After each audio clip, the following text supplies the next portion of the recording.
Kanan didn't just vanish. He disappeared like someone who knew exactly what was coming. No goodbye, no clear ending, no solid proof, just silence. And in a world where every move is planned and every betrayal has a reason, silence is never random. It means something was hidden, something big. The real question is not how Kanan disappeared, but why we were never meant to see the truth. Kanan was never the kind of man who left things to chance. Every step he took in his life was calculated, even when it looked like chaos on the surface. When we last saw him, it felt intense, dramatic, and final, but if you really look closely, it also felt incomplete. There was no deep follow-up, no detailed aftermath, nothing that truly confirmed his story was over. And that's where the mystery begins. Because in a story filled with twists, fake deaths, and hidden plans, a simple ending doesn't fit a character like Kanan. He was always 2 steps ahead, always thinking beyond the moment, always preparing for the worst. So the idea that everything just ended for him in one straight line doesn't match who he was. Think about how Kanan operated throughout his journey. He survived situations where most people wouldn't last a second. He manipulated people who thought they were smarter than him. He played long games, sometimes without anyone even realizing they were part of his plan. This is someone who understood danger better than anyone else, someone who expected betrayal, who prepared for it, and who often turned it into an advantage. So if there was even the smallest chance that his life was on the line, it's hard to believe he wouldn't have a backup plan. It's hard to believe he wouldn't already be thinking about how to disappear before anyone could truly take him down. And then there's the way his story was shown. It moved fast. Too fast. Moments that should have been explored more deeply were cut short. Questions were left hanging without answers. It's almost like the story wanted us to accept what we saw without asking anything more. But that's not how strong storytelling usually works, especially in a world built on secrets. When something important happens, we usually see the full impact. We see reactions, consequences, and confirmation. But here, that confirmation felt weak. And when confirmation is weak, doubt grows stronger. Another thing that makes this even more interesting is the lack of closure from the people connected to him. Kanan wasn't just another character. He had deep ties, strong influence, and a lasting impact on others. If his story truly ended, we would expect more reflection, more emotional weight, more signs that his absence changed everything. But instead, it felt like a door was quietly closed without showing what was behind it. And when a door closes that quietly in a story like this, it usually means it can be opened again. All of this starts to build a bigger idea. Maybe Kanan didn't lose. Maybe he stepped away. Maybe what looked like an ending was actually an exit, a planned move, a way to remove himself from the board, while everyone else believed the game was over for him. Because sometimes the smartest move isn't to fight. It's to disappear so completely that no one even thinks to look for you. And if that's true, then everything changes. That means his story didn't end. It paused. It means there are missing pieces we were never shown. It means the silence around his disappearance isn't empty. It's full of hidden meaning. And most importantly, it means Kanan might still be out there. Not as a memory, not as a lesson, but as a player who simply chose the perfect moment to step back into the shadows. Kanan's story, when you line it up from beginning to end, doesn't feel like a straight path. It feels like a pattern of survival. Every time he was pushed into a corner, he found a way out. Every time someone thought they had control over him, he flipped the situation. That's why, when we look at his final moments in the main timeline, something feels off. It doesn't match the rhythm of how he usually moved. The pace is different, the outcome feels too simple, and for a character built on strategy, simple is never the full story. This is where the timeline itself starts raising questions. If you go back and track his journey carefully, you'll notice that Kanan was always preparing for outcomes that hadn't happened yet. He didn't just react, he predicted. He read people, understood their weaknesses, and used that knowledge long before they realized what was happening. That kind of mindset doesn't suddenly disappear. So when his situation became dangerous, it's hard to believe he was caught completely unprepared. A man like Kanan doesn't walk into a dead end without already knowing where the hidden exit is. Now, Look at the moment that is supposed to be his end. It was intense, no doubt, but it lacked layers. There was no extended breakdown of what happened after, no deep dive into the aftermath, and no solid confirmation beyond what was shown in that single moment.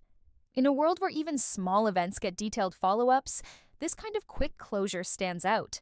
It feels less like a full stop and more like a cut in the story, like something was removed before we could see the bigger picture. Another key detail in this timeline is how quickly everything moved on afterward. Major events usually leave a long shadow, especially when they involve someone as impactful as Kanan. But here, the shadow feels short. The story shifts focus, and while his influence is still felt in certain ways, the actual event of his disappearance isn't deeply explored. That creates a gap, a space where questions exist, but answers don't. And in storytelling, gaps are rarely accidental. They are often placed there on purpose, waiting to be filled later. This gap becomes even more important when you think about how many moving pieces were around him at the time. Kanan wasn't isolated, he was connected to multiple people, each with their own motives and secrets. If something major happened to him, it would have triggered reactions, investigations, and consequences that spread across those connections. But we don't see that fully happen. Instead, it feels like the ripple effect was reduced, almost controlled. That kind of controlled reaction suggests that not everything was revealed to the audience. There's also the question of physical proof. In many stories, when a character's journey truly ends, there is clear confirmation, something that removes all doubt. But in Kanan's case, that confirmation feels limited. We are shown enough to believe one version of events, but not enough to completely shut down other possibilities. And that difference matters, because when proof is partial, interpretation becomes open. It allows room for theories, for hidden angles, and for the idea that what we saw might not be the full truth. As this timeline is placed next to the setup of power, origins, the gap becomes even more noticeable.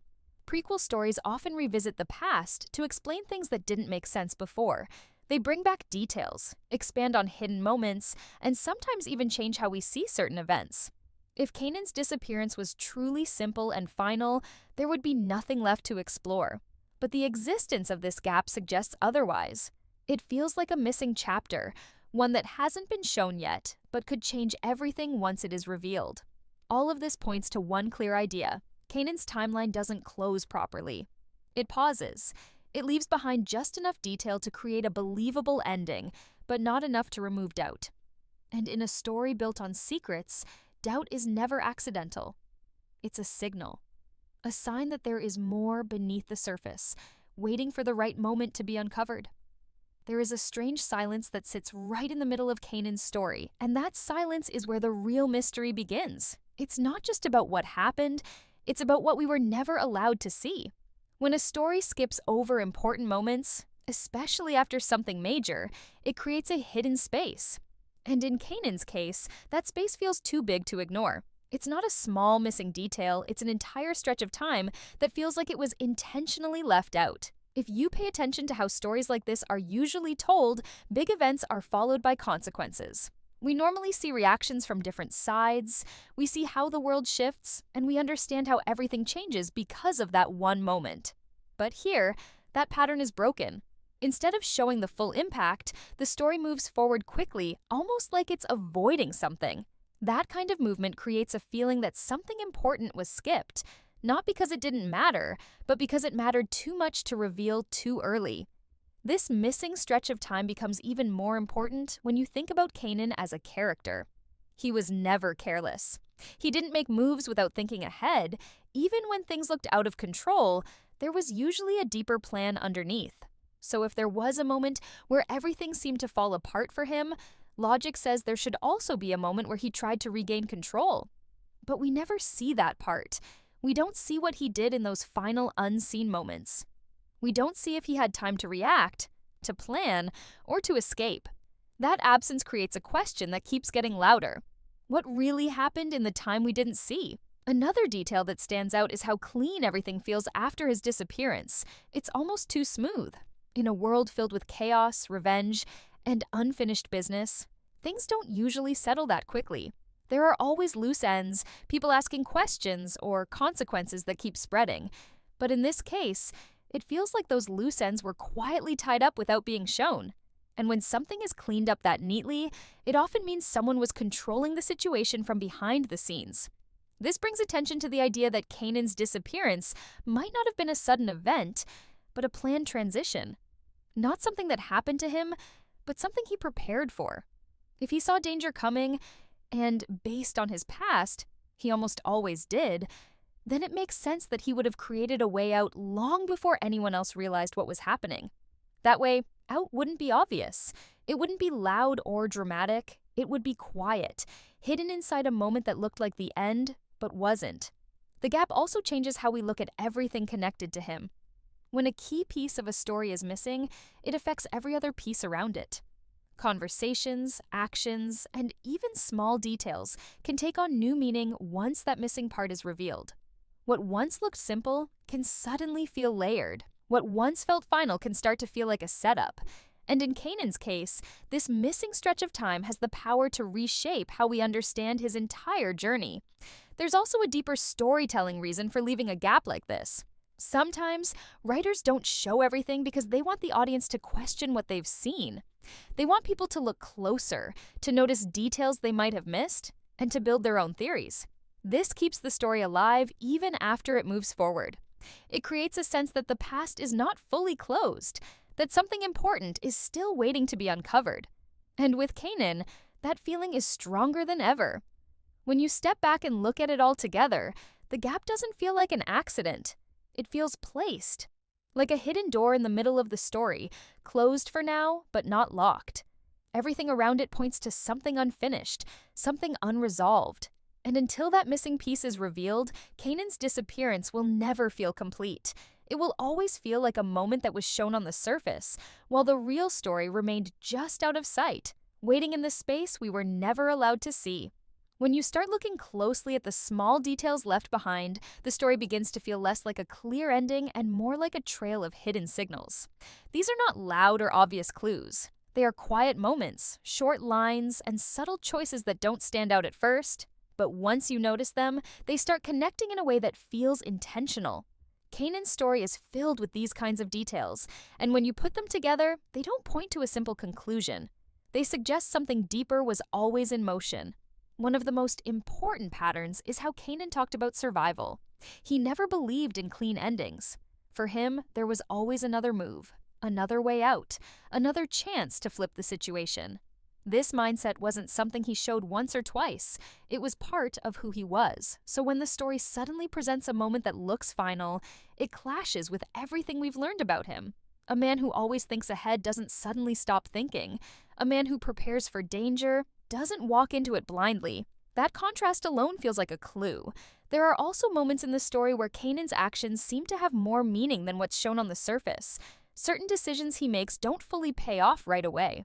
They feel like setups without a visible result. In most cases, setups lead to something clear. But here, some of those setups feel unfinished, like they were leading to something we haven't seen yet. That creates the possibility that his plan didn't end where the story cut off. It continued beyond it. Another detail that stands out is how other characters react around him. Kanan wasn't someone people ignored. His presence changed situations, influenced choices, and created tension. So when his story reaches that critical point, you would expect strong reactions, deeper investigation, or at least a lasting impact that keeps coming back. But instead, those reactions feel limited. It's almost like the full weight of what happened was never allowed to be shown. And when reactions are held back like that, it often means the truth behind the event is bigger than what was revealed. Even the pacing of his final moments adds to the mystery. Everything happens quickly, almost too quickly for a character with such a long and complex journey. Important events are usually given space to breathe, especially when they involve someone central to the story. But here, it feels compressed. Like the story is moving past something before the audience has time to question it. That kind of pacing can be a way to guide attention away from details that might reveal more than intended. Then there's the way the story handles confirmation. In many cases, when something is truly over, the story makes sure there is no doubt left. It gives clear proof, clear reactions, and a clear sense of closure. But with Kanan, that closure feels incomplete. We are shown enough to accept one version of events, but not enough to remove every question. That space between belief and certainty is where these hidden clues start to matter the most. All of these elements, his mindset, his unfinished setups, the limited reactions, the fast pacing, and the weak sense of closure, begin to form a pattern. On their own, each detail might not mean much, but together, they create a different picture. A picture where the ending we saw might not be the full truth. A picture where Kanan's story continues beyond what was shown, hidden behind small details that were easy to miss the first time. It also feels like the story wanted these clues to be discovered later, not immediately. They are placed in a way that only stands out when you look back with a different perspective. This is a common way to build long-term mystery. Instead of revealing everything at once, the story leaves pieces behind, knowing that they will gain meaning over time. And as new parts of the story begin to explore the past, those pieces can come together to reveal something much bigger. By the time you connect all of these hidden signals, it becomes hard to believe that everything ended exactly the way it seemed. It feels more like we were shown one side of the story, while the other side remained hidden in plain sight. And if that's true, then Kanan's disappearance isn't just a moment. It's a carefully constructed mystery, built from small clues that quietly point toward a truth we haven't fully seen yet.